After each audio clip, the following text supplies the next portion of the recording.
One of the members of the seats you referred to, the member for Curtin's going to join me shortly.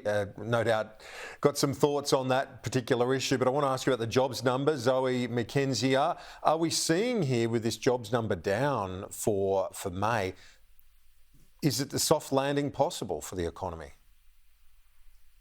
Look, the figures are all over the place. We know we've had 5 quarters now of negative growth on a per capita basis. So the economy is slowing down. The economy is weak.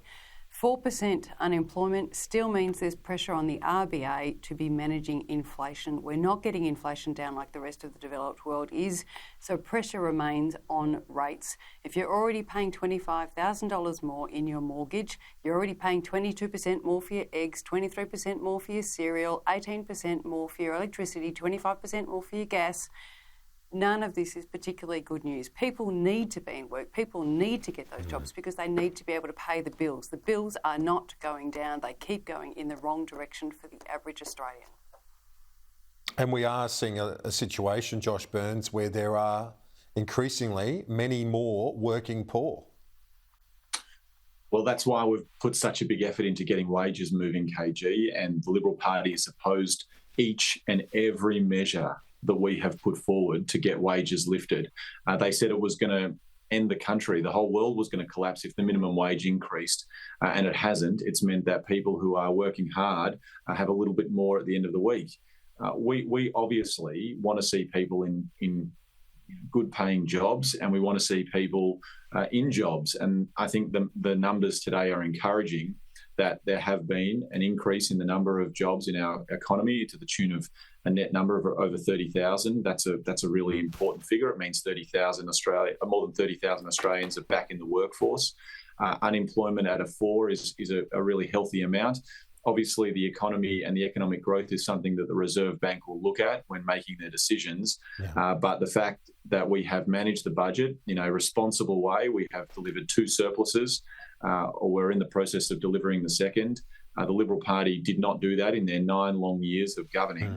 We've exercised prudence, but also ensured that where we can give people cost of living relief to get through these difficult times and hopefully see the other side back when inflation is at a far more normal level. We want to see people being able to afford the things that they need, live safely and securely, and that's what we're working towards to ensure that they can keep more of what they earn. We've only got about a minute left. I do want to get both your thoughts on this shift to the right in Europe, in France, a country you know well, Zoe, where you're looking at the prospect of a 28-year-old Prime Minister potentially in France. Yeah, well, they do have a 34-year-old Prime Minister now in France. But what's interesting as well is that Macron came out last night and gave a 90-minute press conference in which he said, you know what, forget the extreme right, forget the extreme left. This is a choice about the sensible centre. So really recasting the political debate, not as one between left and right anymore, but between what you might call a responsible parties of government class and then the rest. So it's going to be a very interesting election in a month's time. And Josh, it is cost of living again, number one issue, and obviously migration, things like that. But it's still a universal issue right now across the globe. Cost of living pressures. Well, we are seeing a major political party in Australia move towards the far right. Peter Dutton's refusal to have credible climate policy, to have lower migration and blame all of the problems in society on migration, to real big pivots towards the far right. So I think it's not just happening in Europe, it's also happening here in Australia. And if we want moderate, sensible governance, then we can't look towards Peter Dutton. Josh Burns, Zoe McKenzie, thanks. Appreciate it. We'll talk to you soon.